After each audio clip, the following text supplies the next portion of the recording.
acompañado durante, no sé, 7, 8 clases más o menos, hemos tenido esta bella carta. Esta bella carta, ¿de quién escribe? ¿Quién es el escritor de Efesios? Pablo. Pablo. ¿Y a quién le escribe? ¿Valga la redundancia? ¿De qué color es el caballo blanco de Maceo? A los Efesios, a los cristianos en la iglesia de Éfeso, una ciudad que había visitado en su segundo viaje misionero. Había una congregación hermosa allí. Y entonces es esta carta que escribe. Comienza la carta y la mitad primera se dedica a, diríamos, mucha enseñanza teológica y doctrinal. Y después la segunda mitad de la carta, que ya estamos terminando hoy, entonces más bien se enfoca en la cuestión práctica de la vida cristiana y de cómo debemos comportarnos. La semana pasada vimos, por ejemplo, y la antepasada, pues, se unieron porque hubo consejos para los matrimonios, para los esposos, para las esposas. Después también llegó al rol de padre, porque como esposo hay ciertas cosas que el esposo debe hacer, pero después como padre, que es otra faceta entonces también del hombre, también hay otros consejos que da Pablo. También le habló a los hijos, y todo esto enmarcado, no sé si recuerdan que lo que precede a toda esta serie de consejos finales, ¿qué fue? A mí me llamó mucho la atención esto. La verdad que cuando uno estudia la Biblia, no porque uno haya leído y releído, hay cosas que el Señor le habla así, ¿vale? Son cosas que te ponen y una de las conexiones que yo hice es que cuando Pablo entra en la recta final y comienza toda esta serie de consejos en las relaciones interpersonales, que son bien difíciles, el relacionarse no es fácil, y somos un ser, el ser humano vivimos de relaciones. Tiene que ser usted muy ermitaño, o como los anacoretas eso, y meterse en una cueva o subirse, y bueno, tenemos que relacionarnos de una o de otra. Pero cuando Pablo comienza esta recta final de padres, de hijos, de esposos, una de las cosas que precede fue, pero sean llenos, pero sean controlados por el Espíritu Santo. Y después de dar esta, es que comienza a decir, miren, todo esto que hemos visto hasta ahora y lo que viene ahora, hermanos, si el Espíritu Santo no controla nuestra vida, si no dejamos que el Espíritu obre en nuestra vida a plenitud, es difícil. Que un esposo haga lo que debe hacer, que la esposa haga lo que dice Pablo, que los hijos hagan lo que dice Pablo, que los padres se comporten con sus hijos. Y hoy llegamos entonces, ahí fue donde nos quedamos. Todo esto fue ya periódico viejo. Esto era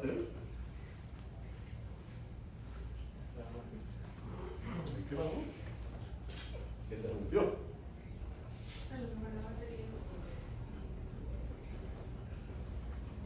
Los hijos, los padres, la crianza, la disciplina, todo eso lo vimos, la instrucción, muy importante, y ahí nos quedamos. Se calcula que en Roma, en la Roma imperial, cuando Pablo está escribiendo, jóvenes, había alrededor de 6 millones de esclavos. La esclavitud era algo común y corriente y aceptado en la sociedad. Miren, ahí nos quedamos. Se fue el avance de la semana pasada en las ruinas de Pompeya. Se encontró a un amo que los arqueólogos pensaron que era el amo porque estaba mejor comido, estaba más fuerte, y el esclavo estaba más flaquito, el pobre. Le hicieron un examen en las vértebras y las tenía unidas, como un símbolo, vieron de que le hacía mucho peso, pero ninguno de los dos escapó de la furia del Vesubio y fueron sepultados y se encontraron allí. Bueno, miren, en el tiempo que Pablo escribe había muchos esclavos, y miren ahora el consejo. Pablo no deja fuera en este consejo de relaciones a los esclavos inclusive. La Reina Valera, como dice, no usa la palabra esclavos. A ver lo que han leído en la versión tradicional.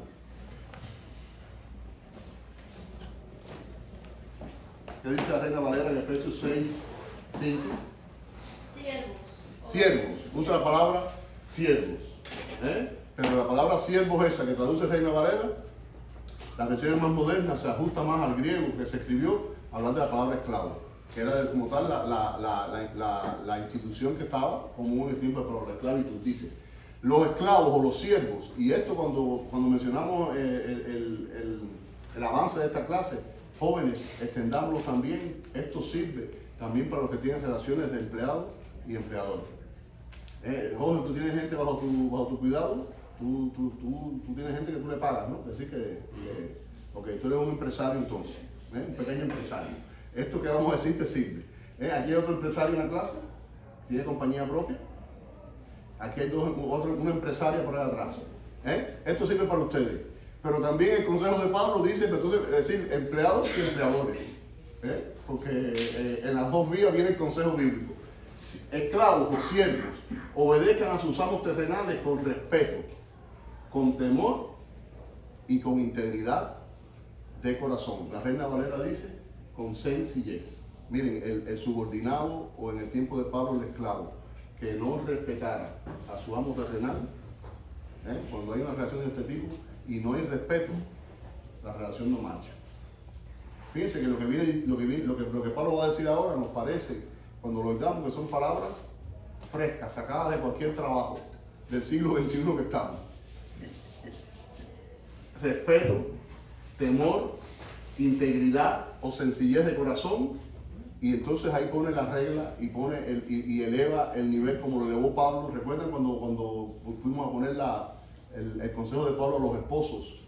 ¿Cuál fue la imagen que yo les puse ante el consejo de Pablo a los esposos? A ver si recuerdan la semana pasada. Yo les puse ahí algo. Un muchacho joven. La pareja que el hombre estaba encadenado. No, eso es, pero cuando llegó la parte de los esposos, amen a sus esposas como Cristo. Yo les puse primero una imagen de un muchacho, un deportista, que practicaba qué deporte. El salto con pecho, el salto con garrocha. ¿Y por qué se lo puse? Para decirle, miren cómo Pablo eleva ahora y pone bien alto el listón para los hombres, para los esposos. Miren cómo lo dice a los siervos, a los esclavos, a los empleados de esta clase. Este respeto, este temor, esta integridad, como si estuviéramos haciéndolo para Cristo. Ahí, jóvenes, miren, está la clave. Como veo yo la clave en todo este consejo que da Pablo al final de su carta, si no eres controlado, si no dejas que el Espíritu Santo fluya en tu vida y obre, es muy difícil. Lees, pero después llevarlo a la práctica, a cabo, se torna casi que imposible. No lo hagan solo. Oye, esto parece sacado de Human Resources ahora del siglo XXI. No lo hagan solo cuando les estén mirando, como quien quiere ganarse el favor humano. Hay quien trabaja cuando ¿qué? Cuando está el jefe. Y usted ve a la gente, y cuando viene el jefe, la gente que trabaja en computadora, tú ves, tecleando, mirando para abajo. Dime, empresaria, pequeña empresaria. Sí. La importancia de trabajar como para hacer las cosas como para Dios es porque lo haces con amor. Y cuando lo haces con amor hay calidad, está todo bien hecho. Miren, eso es importante. Yo sé, porque a mí me ha tocado también, yo no escapo de esa realidad. Hay jefes, hay patrones, hay patronos, hay amos, es decir, hay gente que está encima de ti que no son fáciles. Y lo más lindo, a veces usted tiene gente encima de usted y exactamente no es ni siquiera el que le paga. Es un elemento más en la cadena. Y se las dan como si el dinero que usted le entrara en el bolsillo saliera desde él. Esos Marcos Pérez hay muchos. Pero miren, hermano, que no nos quite, porque ustedes son aquí jóvenes y adultos cristianos, que lo que hagamos, lo hagamos como estuvimos haciendo para Cristo. Para mí, jóvenes, yo es una de las claves. Porque el empleador o el dueño sea cristiano, no tiene que tomar ventaja de eso. Se lo puse ahí entre comillas, para ser polite. No tiene por qué explotar, no tiene por qué avasallar y quizás abusar de la condición de cristiano de su subordinado. Ni viceversa. Porque usted tenga un jefe o un patrón que sea cristiano, entonces vamos a coger mango bajito porque él es cristiano y queda. No. Normalmente cuando usted va al trabajo, ¿es para qué? Para trabajar. Si usted no tiene vocación de trabajo, entonces quédese en su casa, acójase a welfare, póngase a mirar los pajaritos, póngase a ver novelas coreanas y Netflix. Pero si usted va al trabajo, es para trabajar. Mira, quería compartir, a veces uno en un lugar de trabajo se encuentra con personas, como tú decías, no necesariamente el dueño, a veces es parte de la cadena, que lo explotan a uno literalmente y lo tratan como si no fuera un trapo. Y cuando uno pone tengo esa experiencia, cuando uno pone la posición de hacer las cosas por Dios, no por el empleador, a la larga tú te das cuenta de que Dios te protege y te levanta dentro de esa humillación. Sí, no, miren, eso no falla, hermano. Miren que a veces ese levantamiento no es al otro día, No. también pasa. A José le costó trabajo llegar a ser el segundo del reino. ¿Pero qué caracterizó la vida de José? Que en la cárcel inclusive, en la calumnia, ¿qué cosa era José? Íntegro. Y mantuvo su integridad. Ok, me calumniaron, me jugaron la mala pasada, me dijeron lo que no era, me metieron en la cárcel, pero la integridad de José se mantenía. No podemos servir al ojo. No podemos solamente servir cuando nos están mirando. Dice, haciendo de todo corazón la voluntad del Señor. Sirvan, trabajen. Dice el versículo 7, de buena gana, como quien sirve al Señor y no a los hombres. Miren, quitemos de nuestra mente. Cuando lo leí me gustó, me llamó la atención. A veces tendemos a separar, esto es sagrado, esto es secular. Entonces caemos en el gran peligro que cuando estamos frente a las cosas sagradas o santas, tenemos la careta de santo y de sagrado, y cuando nos miramos para lo secular, quitaron a Joel y pusieron a otro. Ese es el Joel secular, el que se comporta de otra forma. No, tengo que comportarme de la misma forma. No hay distancia, jóvenes, no puede haber separación entre lo que yo hago, quizás en el ambiente secular, que le llamamos secular, o en el ambiente sagrado, sabiendo, descanse en esta promesa hermosa del 8, que el Señor va a recompensar a cada uno por el bien que haya hecho. Y esta recompensa dice que es para los esclavos o para los libres, es para todos. Jóvenes, no se olviden ese texto que está ahí en el Antiguo Testamento, cuando Samuel va a ungir al rey David por orden de Dios. ¿Qué pasó allí? El padre, Isaí, le trajo a todos los hermanos, empezó a pasar todos los hermanos delante de Samuel, los grandes, los fuertotes, los militares, los de mayor edad, y ninguno, y no estaba la señal de Dios de que ese era el ungido. ¿Qué pasó? Que el ungido, ¿dónde estaba? Cuidando ovejitas, el chiquitico de la familia por allá. Pero ¿qué pasa? Que Dios le dijo a Samuel, pero es que el detalle, ese detalle tan chiquitico y tan grande, que Dios mira lo que está en los corazones y no lo que estaba a la vista. A la vista del profeta, y mira que Samuel era grande, estaba viendo los que aparentemente, humanamente, debían ser el ungido y los que debían ser el futuro rey. Jóvenes, en un mundo donde el esclavo era una simple propiedad, donde el esclavo no valía nada, donde el dueño tenía inclusive hasta la potestad de mandarlo a matar y no pasaba nada, y no había no tenía que darle cuentas a nadie. Muchas veces no lo mataban, no tanto porque fueran buenos, sino porque el matar a un esclavo, ¿qué significaba? Una pérdida. Ya había invertido en él una buena suma, lo más probable, le había dado comida, una serie de tiempo, lo había tenido, y de pronto mete matarlo. Aunque sea con el esclavo malo, trataban de echarle un poquito más. La recompensa, y cuando ustedes trabajen, no la esperen de los hombres. Miren, no hay nada más triste que esperar en este mundo lo que los hombres puedan dar. El que espera algo de los hombres, jóvenes, tarde o temprano se defrauda. Y tarde o temprano falla. Esperemos de Cristo, que ese sí no falla. ¿Qué clase de consejo final, ya llegando al final de la carta, para esos siervos? Pero entonces ahora Pablo se vira para los amos.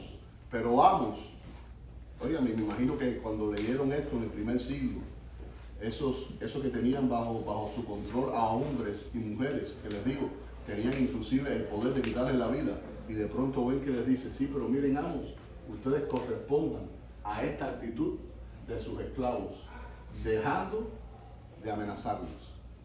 Porque fueras dueño de esclavos, porque tuvieras el control, porque tenías inclusive hasta la legalidad de tu parte, lo que la ley romana decía en ese tiempo. Pablo le dice, no te da derecho a explotar, a tratar mal, dice, dejando de amenazarlos. Si esperas lo mejor de tus empleados, los que están aquí en esta mañana de empresarios, deben hacer lo mismo con ellos. Les puse ahí un fragmentico hermoso del Antiguo Testamento, del libro de Ruth. En Ruth dice que cuando Boaz, ¿quién era Boaz? A ver lo que sabe la historia de Ruth. Era un pariente que podía... Un pariente, y la posición económica. Era empresario. Era un empresario israelita ahí que lo que tenía era mucho y tenía una cantidad de gente recogiendo de las cosechas, qué sé yo. Y miren que el libro de Ruth es muy, diríamos como muy campesino, sí, muy, las viñetas que da son como de la vida diaria, campestre. Es una joyita, un libro corto, así que uno bebe y disfruta, dice. Y cuando llegó Boaz desde Belén, el jefe de todos los campos de trigo, saludó a los segadores. No llegó con las malas pulgas que llegan a veces los jefes a los trabajos y tirando patadas y la cara brava y yo soy el jefe. Dice la Biblia que Boaz saludó a los segadores y el saludo fue que el Señor esté con ustedes. Que fíjense qué forma más hermosa de empezar la mañana. Y dice que el saludo entonces de los empleados fue y que el Señor lo bendiga. Jóvenes, esa es la actitud de un empresario, de una persona que tiene gente bajo su cuidado.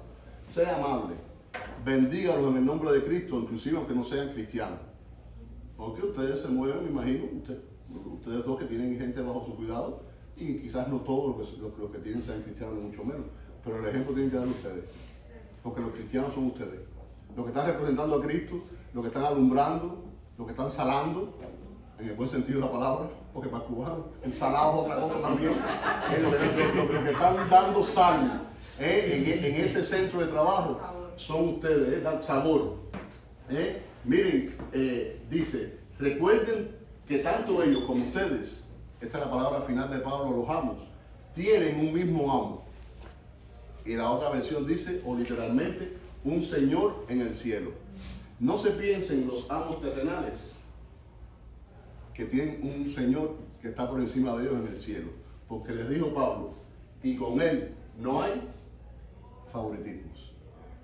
El Señor va a juzgar igual, juzgó igual al esclavo de ese primer siglo, que quizás defraudaba o le jugaba cabeza a su amo o no trabajaba, como iba a juzgar con la misma severidad a ese amo, que valiéndose de su posición, quizás quería explotar o pisoteaba a ese esclavo.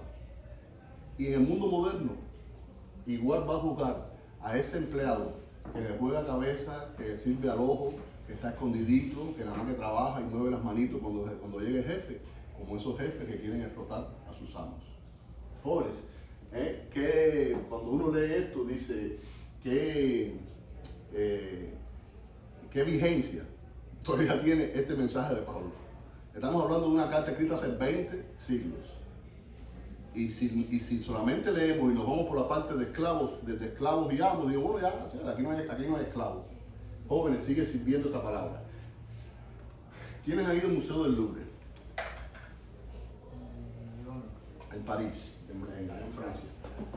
Hay una de las esculturas más hermosas, cuando usted va por un cierto pasillo. El Louvre es gigantesco, pasillos y pasillos y alas, y bueno, se te caen los pies allí y no puedes verlo ni siquiera en un día. Mucha gente cuando van lo que hace es que escoge.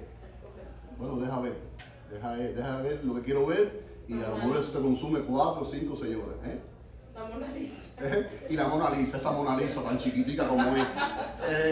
Emily, tú la viste hace poquito, ¿de qué tamaño es la Mona Lisa? Un cuadrito así. Y cuando usted ve, mire, nosotros tuvimos la oportunidad de ir y sacamos entrada, porque eran poquitos días, cuando abrió el museo. Cuando abrió aquel museo, se formó un corre-corre por un pasillo allí. Y el corre-corre era de chinitas. Yo me tuve que fajar con todo. Dije, pero ¿y este corre-corre? Pero eso era como si fuera la cola de pollo en la vaca. El corre-corre era para llegar a ver la Mona Lisa y tirarse la fotico alante de la Mona Lisa. Pero cuando usted llega a la Mona Lisa, es la monita lisa. Porque tiene que acercarse, tiene que dar codazo, tiene una cosa delante que usted no puede acercarse. Entonces todo el mundo fajado para ponerse así, tírame la foto y la atrás. Miren, esa era la dichosa Mona Lisa. Y miren, más hermosa que la Mona Lisa es la escultura esta. Cuando usted está en un cierto pasillo y está caminando, de pronto se hacia lo lejos, porque se ve de lejos, y ya cuando se acerca, esta es una escultura que se encontró, se llama la Victoria de Samotracia, o la Victoria alada también, porque tiene alas. Una escultura en mármol que le falta la cabeza, pero aunque le falta la cabeza, no deja de ser bien hermosa. Y está sobre el pedestal que está como si fuera la proa de un barco. Se piensa que se hizo en honor a alguna batalla naval de esta grande de los griegos. Y lo que se encontró, bueno, es esto que ustedes ven ahí. Miren, jóvenes, ahora el tema que va a caer Pablo, y ya es el tema final de la clase. Pablo ahora va a hablar de una guerra o de una lucha en que estamos. ¿Hay victoria en esta lucha? Miren lo que les traigo aquí. Dice Efesios 1, y vuelvo a cuando Pablo comenzó a escribirle esta carta a los Efesios. Cuán incomparable es la grandeza de su poder a favor de los que creemos. Ese poder es la fuerza grandiosa y eficaz que Dios ejerció en Cristo cuando lo resucitó de los muertos. Una de las primeras palabras que comienza Pablo esta carta, describiendo a los Efesios la certeza de que el poder de Dios estaba a favor de ellos cuando aceptaban a Jesucristo. Peleamos, y ahora Pablo va a hablar de un tipo de pelea en que estamos inmersos todos, desde una posición de victoria. No estamos peleando para obtener la victoria.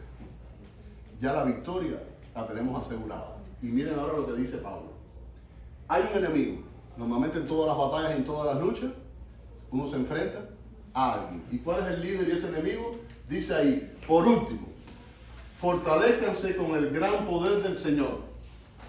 Pónganse toda la armadura de Dios para que puedan hacer frente a las artimañas del diablo. ¿Cuál es el enemigo? Ahí Pablo lo retrata al final del versículo 11. ¿Quién es? El diablo. Miren, del diablo se ha hablado mucho. No tengamos temor a hablar del diablo.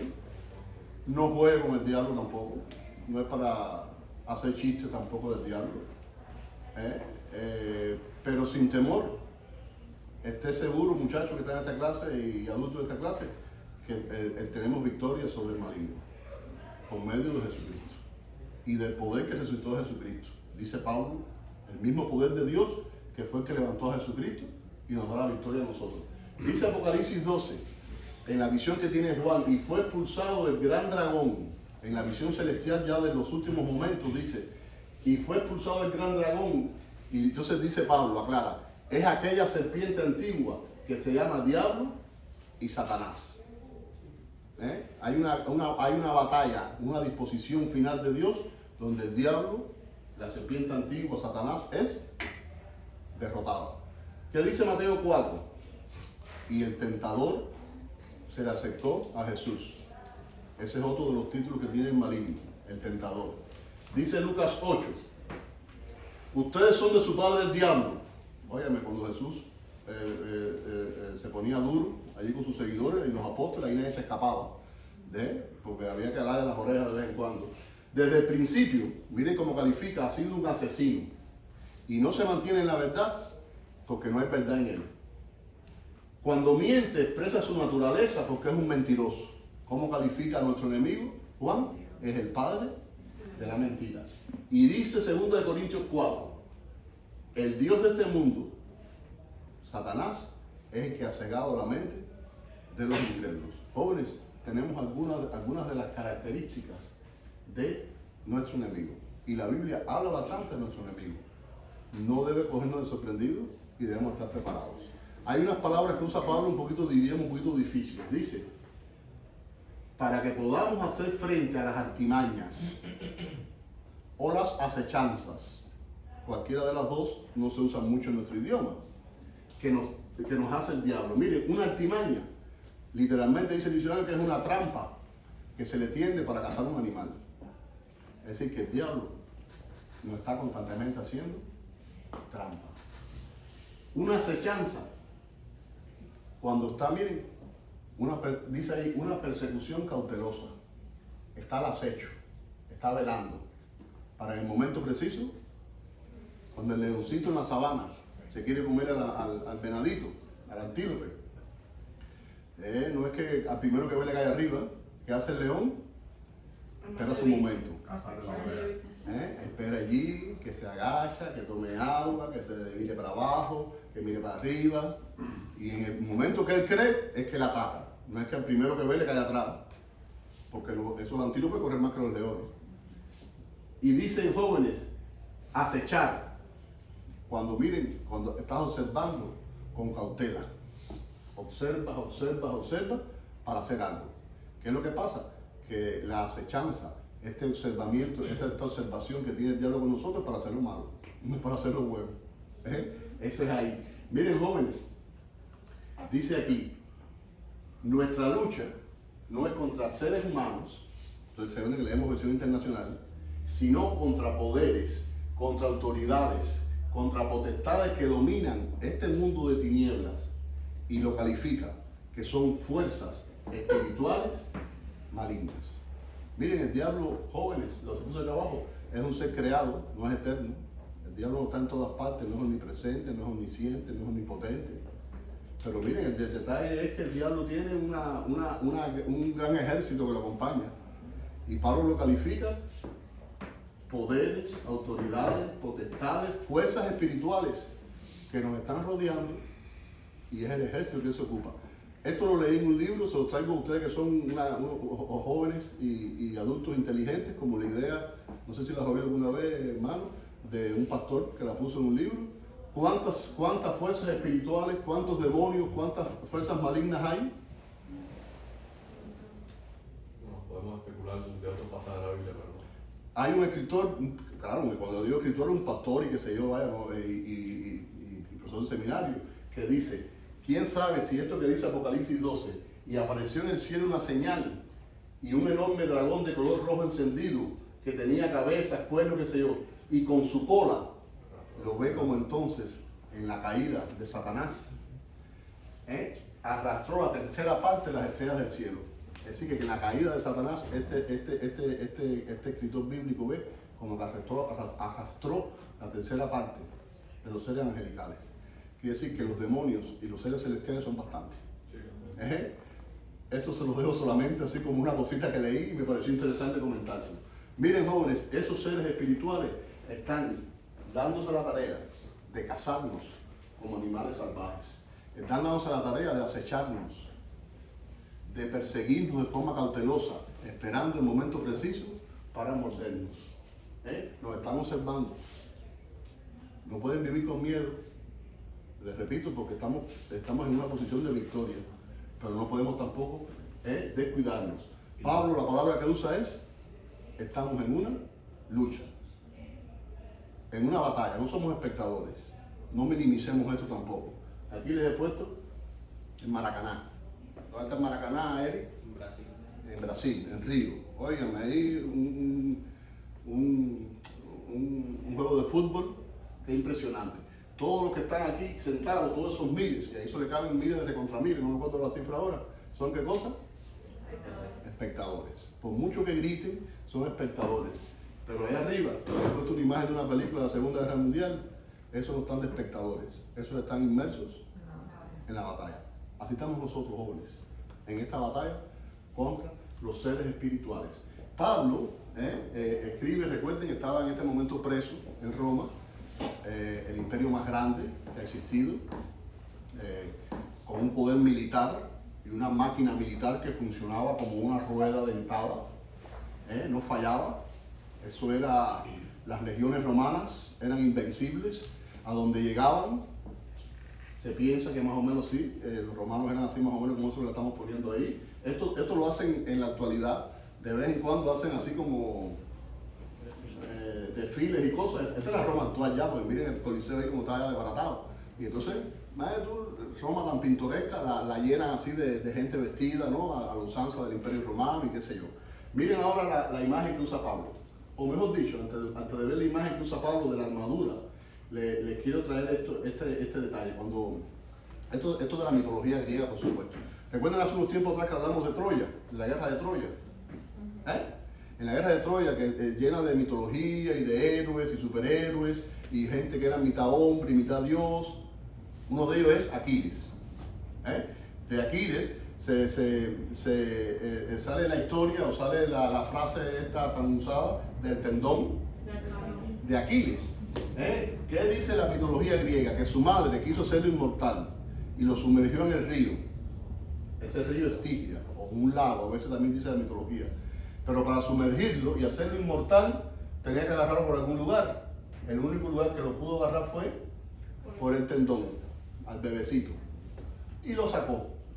Es decir, lo convirtió en un ser inmortal, excepto en el lugar donde él lo había tocado, en el tendón de Aquiles. Y cuando llega la guerra de Troya, Aquiles, que fue uno de los guerreros más grandes, más victoriosos y más crueles también, no tenía piedad ninguna, Aquiles con nadie, hubo una flecha que Paris tiró, y como todas las cosas mitológicas, la flechita fue ¡pum! Y le dio en el único lugar donde él tenía su debilidad, que era el tendón de Aquiles. En esta isla griega, a los que algún día vayan a las islas griegas y cojan un crucero por las islas griegas, en esta isla griega dice que, está esta escultura, Aquiles muriendo se llama. Miren si se dan cuenta, él está agarrando con su mano la flecha que tiene enterrada en el tendón. Miren Pablo lo que dice, miren jóvenes lo que dice Pablo. Por lo tanto, pónganse toda la armadura de Dios. Y es segunda vez que dice, pónganse. Estoy en el versículo 13.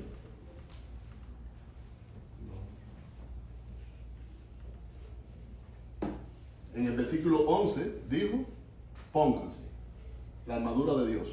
En el versículo 10 dijo, fortalezcanse. Y ahora en el versículo 13 dice, pónganse toda la armadura de Dios.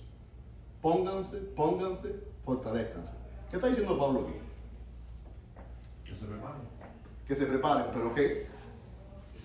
Hay que tomar iniciativa y acción.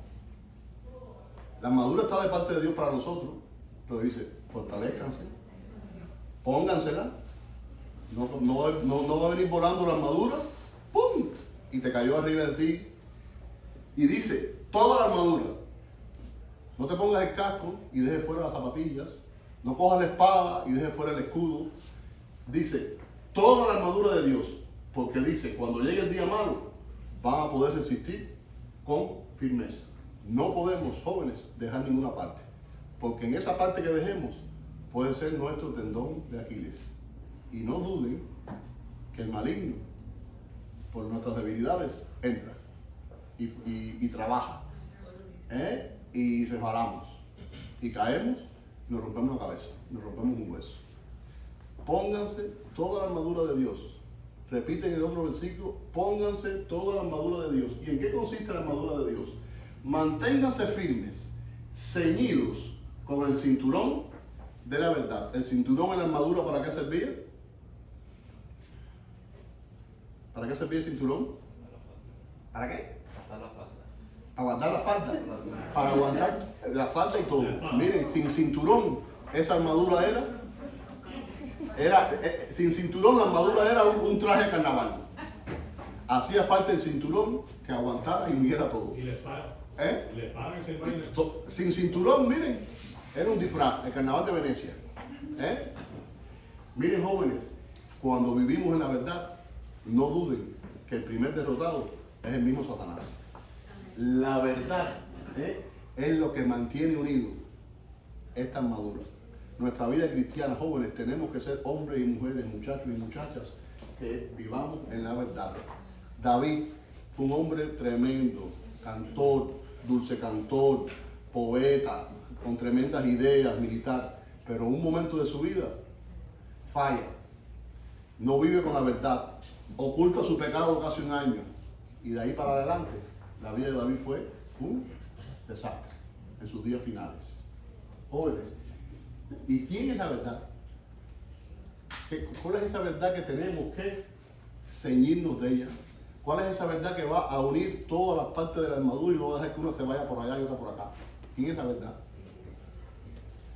Y dice, protéjanse por la coraza de justicia. Hay una coraza que nos protege. Y miren, debemos entender esto de justicia hay como diríamos dos lugares a esto de la justicia.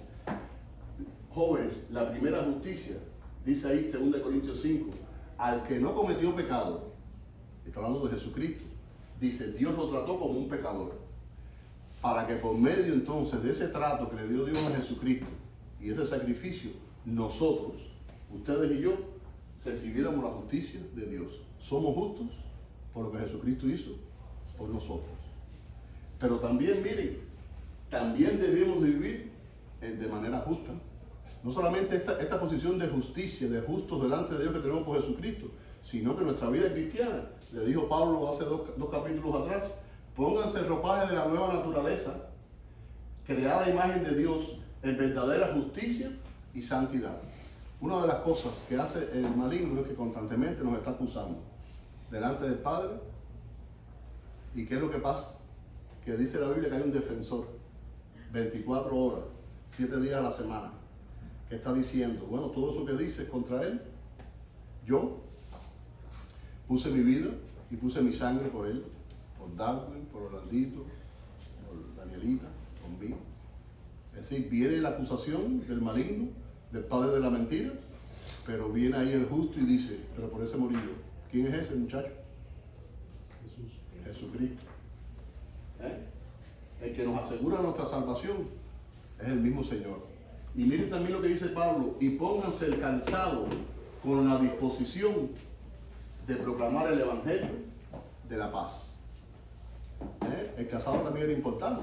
El calzado de estos soldados que estaban día y noche marchando y en lugares difíciles, tenía que ser, miren, dice que cuando leí esto, qué hermoso, dice ahí 2 Corintios 5, nosotros somos embajadores en nombre de Cristo. Porque miren, no duden que Satanás, su objetivo va a hacerle guerra a este mundo y que nadie llegue a conocer a Jesucristo. Pero la labor de nosotros tiene que ser la de embajadores de la paz. A donde quiera que estés, muchacho y muchacha, que digan, aquí hay un hijo de Dios, aquí hay un muchacho, una muchacha de paz. Dice, tomen el escudo de la fe. El escudo romano era un escudo grande y estaba hecho de forma tal que cuando se agachaban y se arrodillaban, como que se unían, como si fueran así, miren, bloques, y eso era impenetrable. Soldados romanos agachados formaban una fila, ahí no entraba nada. Inclusive a veces en las películas usted ve que había otro grupo atrás que se ponía el escudo encima. Ahí no entraba nada. Podían tirar lo que tiraran. Si tiraban fuego, el escudo estaba preparado de forma tal, era un material que no se incendiaba. Tiraban flechas, la flecha rebotaba. Tiraban piedra. Dice, miren lo que dice Pablo ahí. Y tomen el escudo de la fe, con el cual puedan apagar todas las flechas encendidas del maligno. El maligno y sus huestes y su ejército está constantemente, jóvenes, bombardeando y tirándonos flechas. Puede ser que las flechas vengan a tu mente, puede ser que te vengan a tu corazón, puede ser que sean las que creen después dudas, pensamientos malos, blasfemias, deseos de pecar. Y miren, y si eso con nuestra fe en Jesucristo y la fe en su palabra no lo apagamos, tengan cuidado, porque se puede formar un pequeño fueguecito en tu interior y después esa candelita crecer y destruir. Hay que apagar. Con la fe tienes que apagar todos estos dardos de fuego. Y tomen el casco. El casco era importantísimo porque ¿qué cosa hacía? Protegía la cabeza. O el yelmo, como dice la otra versión, que protegía, se dice, tomen el casco de la salvación. Miren, si alguna cosa está Satanás interesado en controlar, es nuestra mente.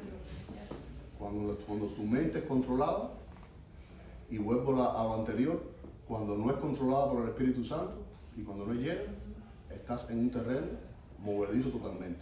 Estás caminando sobre arena movediza. Miren, jóvenes, el casco de la salvación.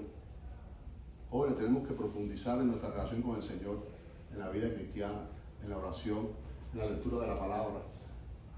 Si no, miren, nuestra mente puede ser pasto de la primera idea que venga por ahí y no vamos a ser los primeros y los últimos que vamos a desviarnos.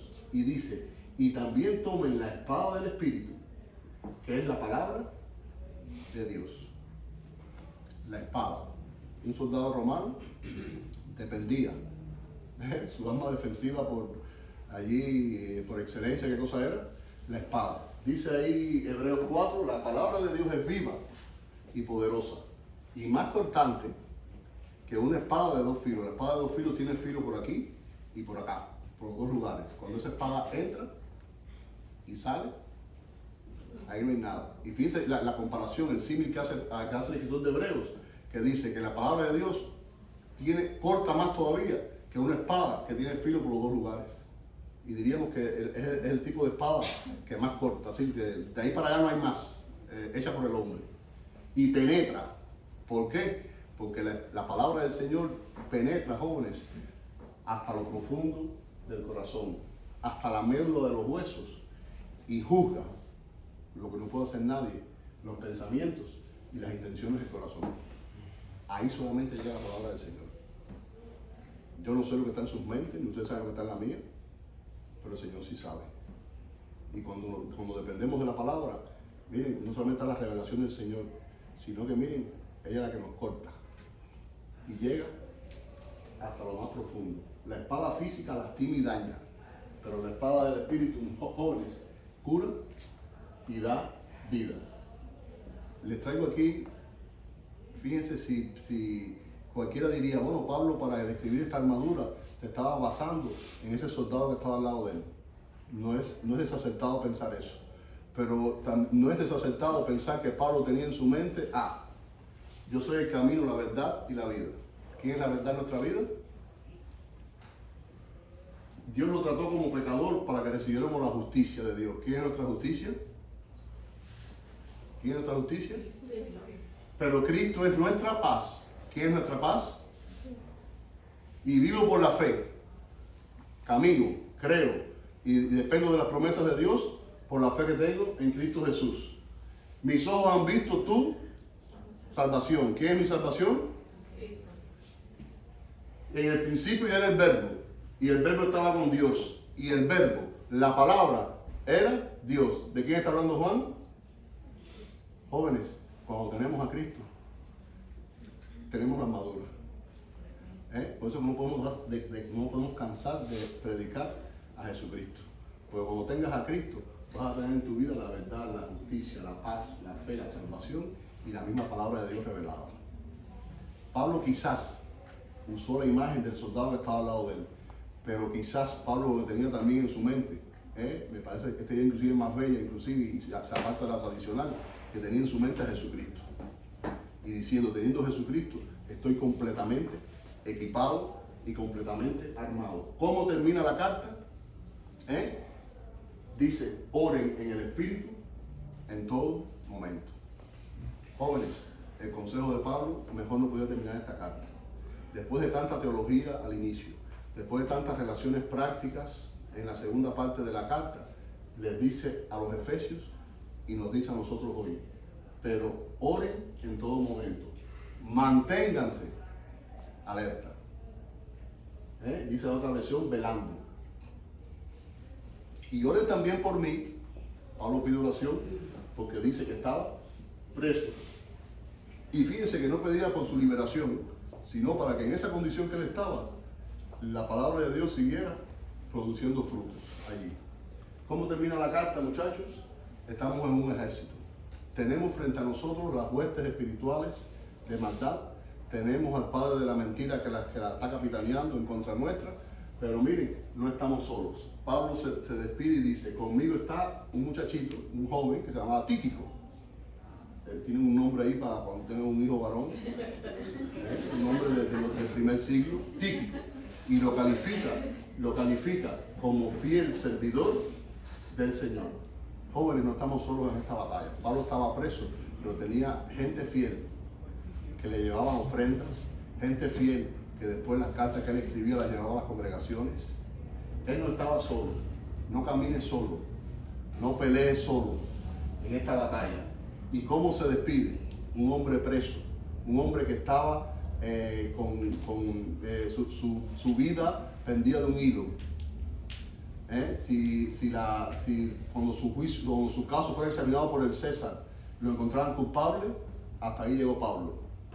O podía encontrarlo libre, no culpable y salir. ¿Y cómo se despide? Que el Dios, el Padre y el Señor Jesucristo les concedan a ustedes, hermanos efesios que leen esta carta, para ustedes, muchachos de Getsemaní, paz, amor y fe. Un hombre preso era más rico que el emperador, que tenía toda la riqueza. porque tenía de su lado la gracia, la paz y el amor de Jesucristo. Así que espero que les haya sido de bendición, como fue para mí, esta carta de Efesios. Reléanla, beban de nuevo en toda su enseñanza y comenzamos entonces la próxima carta, igual de bella, es la carta a los filipenses, cuando escribe Pablo la congregación en la ciudad de Filipos. Así que vamos a orar. Bendecimos tu nombre, Padre, que la gracia de Jesucristo, que el amor, que la bendición tuya se extienda con todo poder y sea derramada en esta clase, tanto de jóvenes como adultos. Y la belleza, Padre, de tu palabra, la seguridad de caminar en tus promesas, la seguridad de que con Jesucristo tenemos, Señor, estamos preparados y equipados, sea una certeza en la vida de estos jóvenes. Ayúdanos a todos mañana, como también comencemos nuestras labores diarias a caminar con esta fe y con esta sensación y esta seguridad de victoria. Te lo pido todo en el nombre de Jesucristo, nuestro Salvador. Amén.